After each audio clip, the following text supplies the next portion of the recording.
तो ओंकार जी, यही संकट है। एक वक्तव्य क्यों नहीं? नहीं, हम दो वक्तव्य क्यों रखना चाहते हैं? एक हाथ में एक हाथ में, जो जैसा समय पड़ेगा वैसे ही दिखा देंगे। कैसा क्यों रखना चाहते? नहीं भाई, राजनीतिक दल है, चुनाव लड़ेंगे, जीतेंगे, हारेंगे, इसमें पतली गली देखने की जरूरत क्यों? साहस होना चाहिए। ठीक है, हार गए, अगली बार फिर लड़ेंगे, फिर जीतेंगे। नहीं, सुन लीजिए जी मैं बता रहा हूं क्यों। बहुत पहले अमिताभ जी, जी जब क्रिकेट के टेस्ट मैच हुआ करते थे, तो ये होता था कि अंपायर जो है उसी देश के होते थे जिस देश में मैच हुआ करता था, और उनकी बड़ी शिकायतें मिलती थी। पाकिस्तान में जब कभी गेम होता था तो बहुत से लोग एलबीडब्ल्यू की अपील जब होती थी पाकिस्तान क्रिकेट खिलाड़ियों की, तो तुरंत आउट दे दिया करते थे। उसमें लोग कहते थे बेमानी हो रही, लेकिन मैच खेलना उन्होंने बंद नहीं किया। और मैच उसके बाद भी जब सीधी बॉल विकेट तोड़ती थी तो जीत भी जाते थे, जब कैच आउट होता तो जीत भी जाते थे। एलबीडब्ल्यू वाले बेमानी नहीं रह हो पाती थी। वही स्थिति आज है। आज विपक्षी दल के सामने एक संकट खड़ा है, ईवीएम पे उसको भरोसा नहीं हो रहा है। और अगर ईवीएम पे भरोसा नहीं हो रहा है तो उसका कोई समाधान चुनाव आयोग को ढूंढना चाहिए। अगर नहीं ढूंढ रही है तो हम चुनाव तो लड़ रहे हैं। दुबे जी मेरी बात सुन लीजिए, फिर बोल लीजिएगा। आप बोल लीजिए, मैं चुप हो जाता हूँ। नहीं, आप बोलिए। जी जी जी जी, इतना अधीर मत बनिए। मैं इसलिए कह रहा हूं, जब एक शंका हो जाती है, चाहे वो गलत शंका हो, उसका समाधान होना चाहिए, उसका निराकरण होना चाहिए। अब आप कहोगे सुप्रीम कोर्ट ने कहा, चुनाव आयोग ने बुलाया करने के लिए, उससे कोई मतलब नहीं होता है। आप तो श्री राम की अनुयायी है ना, ये सरकार तो श्री राम की अनुयायी है। श्री राम ने एक धोबी के कहने पर सीता मैया का परित्याग कर दिया था। क्यों कर दिया था? क्योंकि वो उसको विश्वास नहीं हो रहा था, जबकि वो जानते थे सीता मैया निर्दोष है। उसके बाद सीता मैया ने जब अपना निर्दोषता सिद्ध की, भयंकर चीज हो गई। ठीक है ओंकार तो जी, समा ही गई। जी जी, तो ठीक इसलिए ठीक बात। ऐसी वो चीजों को भाजपा ध्यान जवाब देगी, वो राम के अनुयायी है, क्या कह रहे हैं सीता मैया की तरह ईवीएम का परित्याग होगा नहीं होगा वो बताएंगे। ठीक है ओंकार जी, आगे हमारे यहाँ क्या है कि जब वो चुनाव हमको लड़ना है, लड़ना है और भरोसा नहीं है चुनाव की प्रक्रिया पर। ठीक है, विश्वास है कि हम जीतेंगे। ठीक है, वो बयान दिया। ठीक है, ठीक। ओंकार जी कह रहे हैं कि चुनाव तो हमको लड़ना ही है, पार्टी है तो, लेकिन हमको चुनाव की प्रक्रिया भरोसा नहीं। कुल मिला के लब्बो लबाब ये है। अब इसका अर्थ जैसे निकाले भाई जनता, वो जनता जाने। अभिषेक वाजपेयी जी, मैं एक बात बुनियादी पूछता हूँ, झाऊ नहीं, बुनियादी बात। मेरे मोहल्ले में मायावती जी चीफ मिनिस्टर नहीं, तब वो अस्पताल बनवा गई तो मुझे पता होगा, उसके लिए मुझे किसी की प्रेस विज्ञप्ति और भाषण की जरूरत नहीं। या अखिलेश जी बनवा गए होंगे तो मुझे पता होगा, या योगी जी बनवा गए होंगे तो मुझे पता होगा, नहीं पता होगा।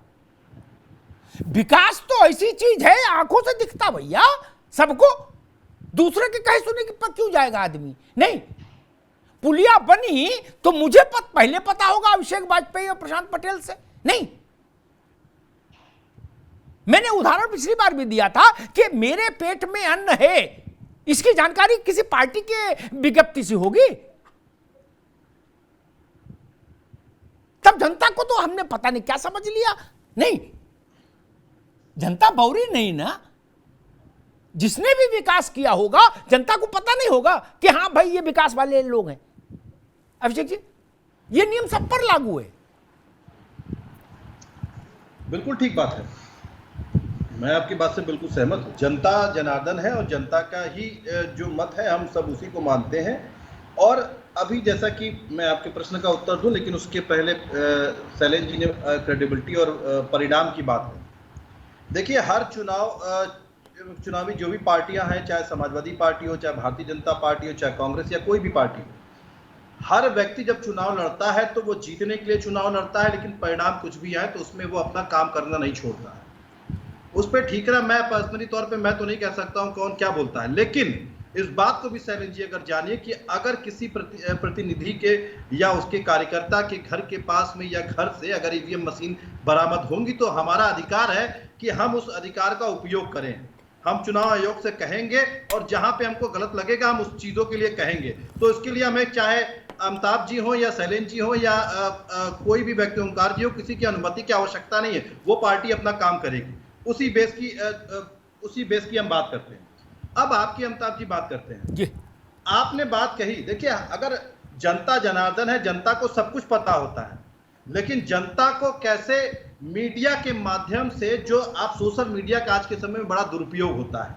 अगर एक सच्ची खबर होती तो चलाने वाले 10 लोग होते हैं, लेकिन एक झूठी खबर को चलाने के लिए 100 लोग होते हैं। और भारतीय जनता पार्टी के पास जो मीडिया सेल है वो इतना, मैं बड़ी जिम्मेदारी के साथ कह सकता हूं, भारतवर्ष का सबसे मजबूत तंत्र अगर मीडिया में किसी के पास है तो वो भारतीय जनता पार्टी के पास है। वो इसके लिए बधाई के हकदार हैं, क्योंकि वो झूठ को परोसते किस अंदाज में है कि जनता उसे ही बिल्कुल सच मान लेती है। इसके लिए एक छोटी सी चीज आपको याद दिला दूं कि एक छोटा सा कहते हैं कि लश्कर भी तुम्हारा है, सरदार भी तुम्हारा है, तुम झूठ को सच लिख दो तो अखबार भी तुम्हारा है। हाँ। तो सेम उसी चीज के लिए, क्योंकि भारतीय जनता पार्टी इस अंदाज में झूठ को परोसती है कि वो जनता सच मान लेती है। क्योंकि आज भी जब आप जानते हैं कि जब वोटर वोट डालने जाता है, उसको जब पता होता है कि यार कांग्रेस पार्टी जीत रही है या समाजवादी पार्टी जीत रही है या भारतीय जनता पार्टी जीत रही है, लेकिन कुछ जो वोटर साइलेंट मोड पे होते हैं वो रुख देखने के बाद अपना वोट डालते हैं। ठीक, सब लोग समाजवादी पार्टी को डालने, तो हम भी अब समाजवादी पार्टी को डालें। ठीक है अभिषेक वाजपेयी। प्रशांत पटेल जी, सपा जो मैं समझ पाया हूं अभिषेक वाजपेयी की बात से, वो शायद ये कहना चाह रही है समाजवादी पार्टी कि टीवी और अखबार और इस फेसबुक और ट्विटर पर आप लोग ऐसा माहौल बना देते हो, उसके चलते जीत जाते हो। देखिए तो जी, मुझे लगता है कि टीवी, फेसबुक या सोशल मीडिया के माध्यम से हम योजनाओं को तो ग्राउंड तक पहुंचा सकते हैं, जो हम काम कर रहे हैं जनता के बीच तक पहुंचा सकते हैं। लेकिन ऐसा नहीं कि हमने अगर कोई काम किया ही ना हो और जनता उससे विश्वास कर ले। जैसा आपने भी पहले बताया कि हम किसको क्या मिल रहा है, जनता को तो पता है ना कि किसको आवास मिला, किसको राशन मिल रहा है, किसको टॉयलेट मिल रहा है, किसको हेल्थ कार्ड मिल रहा है, या जो भी योजनाएं हैं। हमारे कहने से हम टीवी पे ऐड दे दें, अरविंद केजरीवाल की तरह खूब सारा सोशल मीडिया पे खूब ऐड करवा दें या रैलियों पे खूब बोल दें, तो उससे तो जनता विश्वास नहीं कर लेगी ना। अगर उसको नहीं मिला तो जनता कैसे विश्वास करेगी, कैसे दे देगी। तो हम अगर उसको वहां तक एक्चुअल में लाभ पहुंच रहा है, जो दीनदयाल जी की अवधारणा थी एक मानववाद में कि जो अंतिम व्यक्ति तक लाभ मिले अंत्योदय के सिद्धांत के अंदर, तो अंतिम व्यक्ति तक लाभ मिल रहा है। इसलिए वो हर व्यक्ति, अंतिम व्यक्ति जो है प्रधानमंत्री जी से जुड़ा है, योगी जी से जुड़ा है, उनको लगता है कि हमारा प्रधानमंत्री जी सीधा हमारा कनेक्शन है, इसलिए हमें वोट दे रहा है, ना कि हमारे कहने पे। ऐसा नहीं कि कोई भाषण से खाली दे देता है वोट, या टीवी पे हमारा प्रचार हो जाता है इसलिए वोट दे देता है। तो चूंकि ये लोग अपनी बातों को वहां तक पहुंचा नहीं पा रहे हैं, चुनाव के 5 दिन पहले ये लोग जागते हैं, 1-2 जिलों में जाते हैं, उसका फिर गायब हो जाते हैं, कभी कभार टीवी पे दिख जाते हैं या सोशल मीडिया पे दिख जाते हैं, प्रेस कॉन्फ्रेंस में दिख जाते हैं। अभी आपने निकाय चुनाव में कई सारी डिबेट्स भी की कि विपक्ष नदारद था कि हमारे मुख्यमंत्री से लेकर डिप्टी सीएम राजनाथ जी, सारे मंत्री, सभी विधायक की ड्यूटी लगी थी, सब लोग जिले जिले घूम रहे थे। तो उसका प्रभाव इसलिए जनता दे रही कि हम जिसको वोट दे रहे हैं वो लगातार हमारे बीच में खड़े हैं। ऐसा नहीं कि वोट लेने के बाद वो गायब हो जाते हैं। इसलिए हमें जनता का वोट मिल रहा है। अपनी हार को, अपनी खुन्नस को मीडिया पे तोहमत मर देना, सोशल मीडिया पे मर देना, आईटी सेल पे मर देना, उसमें ये देखिए कोई इसका निराकरण का उपाय नहीं है। आपको ऐसा लगता है कि आप भी मेहनत करिए, आप जनता के बीच में जाइए, यहाँ तो कुछ भी स्थायी नहीं है। आप काम करेंगे, जनता आपको वोट देगी। पहले भी आपको दिया है, आप उसकी जनता के उम्मीद पर नहीं जी, ठीक बात, ठीक। शैलेंद्र दुबे, एक उदाहरण में रखो अभिषेक भाई, एक उदाहरण देता हूं, ऐसा उदाहरण है कि जिसके बाद फिर कुछ कहने सुनने को ज्यादा बचेगा नहीं। ईमानदारी से विपक्ष का दूंगा तो फिर विपक्ष के मित्र नाराज होंगे, मैं भाजपा का दे देता हूं तो विपक्ष के लोग खुश होंगे कि चलो ठीक है, वही इनको भी लपेटा। वाजपेयी जी की सरकार में प्रमोद महाजन ने एक नारा क्वाइन किया, गढ़ा, इंडिया शाइनिंग। क्या समझिए, जो बात अभिषेक कह रहे हैं या ओंकार जी कह रहे हैं, उसके संदर्भ में मैं कह रहा हूं, इंडिया शाइनिंग। पार्टी हार गई चुनाव तमाम आकलन के बावजूद। मैंने आडवाणी जी और जौहर साहब से इस पर चर्चा की परिणाम के बाद, तो उन्होंने कहा कि भारत चमक रहा है, ये बहुत बड़ी बात हो जाती है। ये बात जब गांव के आदमी ने सुनी तो उसने और डबल गुस्से में बटन दबा दिया हमारे खिलाफ। क्या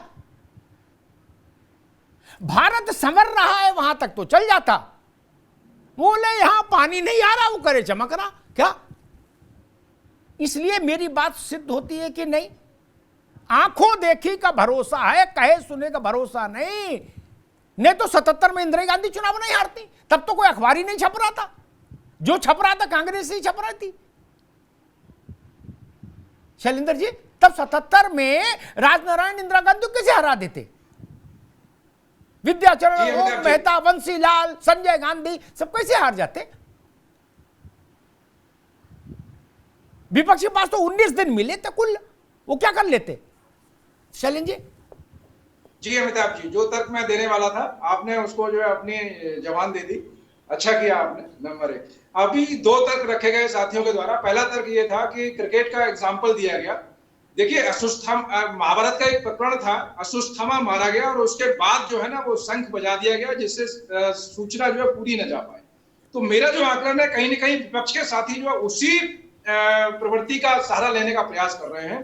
अरे भाई, जब जो है मैन हैंडल्ड जो प्रोसेस होती थी उसमें जब अंपायर जो है एलबीडब्ल्यू देने में जब प्रॉब्लम क्रिएट करते थे, तभी तो ऑटोमेशन की तरफ गए। थर्ड अंपायर के लिए आज जो है मशीन का इस्तेमाल होता है।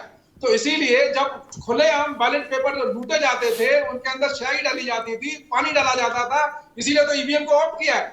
तो वो अपने आप में जो आपने स्वयं अपना जो तर्क दिया उसमें आपने स्वयं ही जवाब दे दिया अगले भाग में। नंबर 1।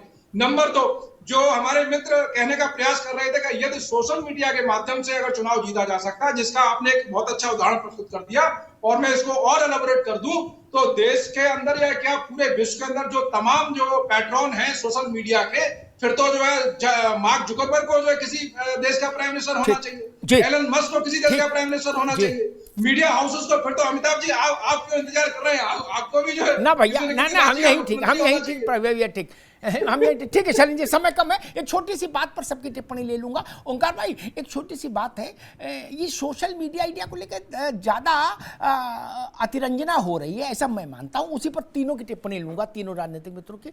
एक बहुत बड़े सेलिब्रिटी क्या एक कार्यक्रम का 20 लाख 30 लाख रुपया लेते हैं, कुछ डाल दें तो 1,50,000 लाइक और रिट्वीट तुरंत हो जाते हैं क्या?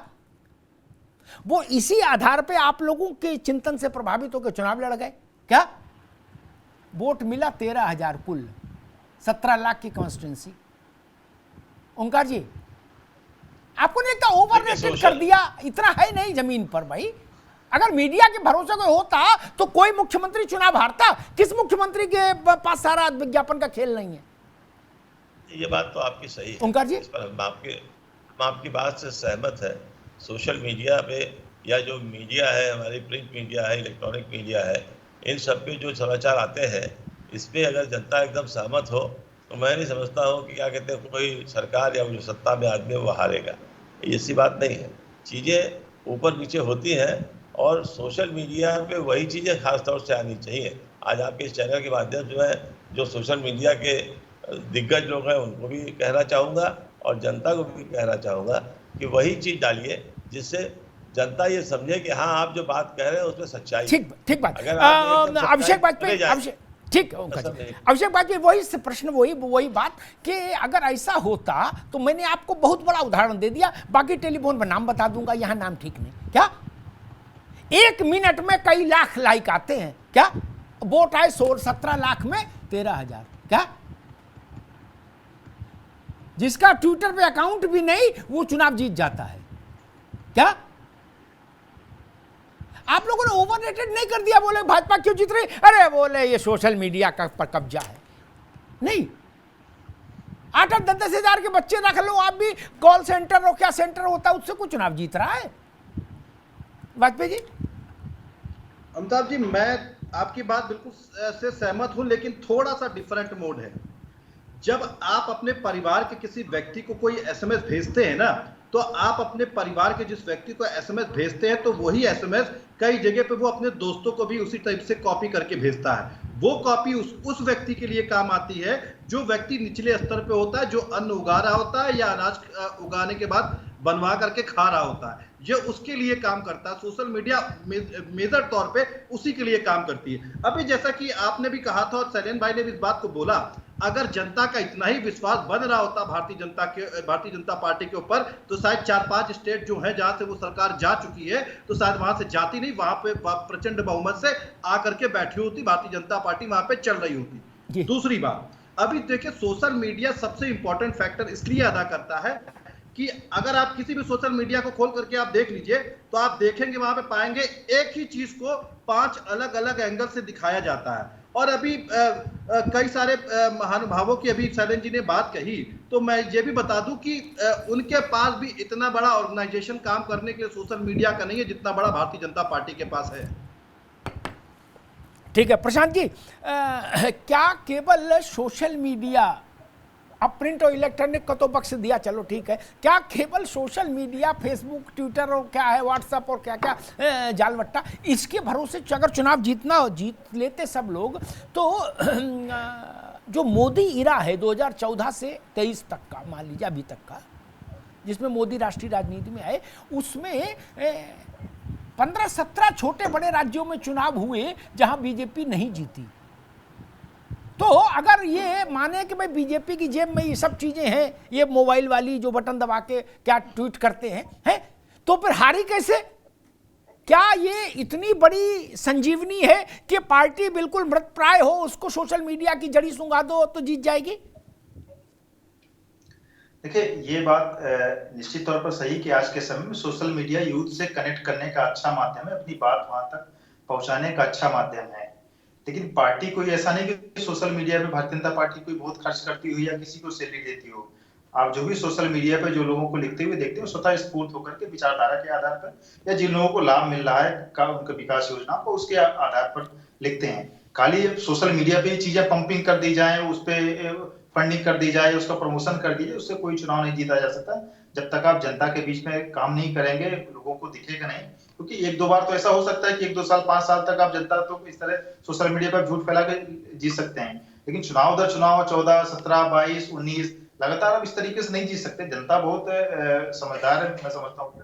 चाहे उत्तर प्रदेश की जनता हो, देश की जनता हो, उसको बहुत लंबे समय तक कंफ्यूज नहीं कर सकते। एक बार तो आप चलिए, आपने कोई भी झूठे वादे कर दिए, ये बोल दिए कि हम ये ऐसा करेंगे, लेकिन अगर आप उस काम को अगर नहीं पूरा करके दिखाएंगे तो नहीं देखेंगे। तो काम ही सबसे महत्वपूर्ण है। आप जो आप वादे करते हैं वो आप पूरा करेंगे, तभी अगली बार हमको जनता वोट दे रही है। इसलिए चुनाव दर चुनाव हमारे काम के आधार पर जनता वोट दे। सोशल मीडिया खाली वह प्रचार का माध्यम भर है कि हम उससे यूथ को कनेक्ट करते हैं, अपनी बात को वहां तक जो हम काम करते हैं, काम को पहुंचना भी चाहिए जनता के बीच में कि हम ये काम कर रहे हैं, ये हमारी योजना है, ये हमने किया है। जिन लोगों को लाभ मिल रहा है उसके जो वीडियोज, उनकी बातें वो जनता तक पहुंचे, इतना ही उसका है मतलब, बस बहुत से अधिक नहीं है।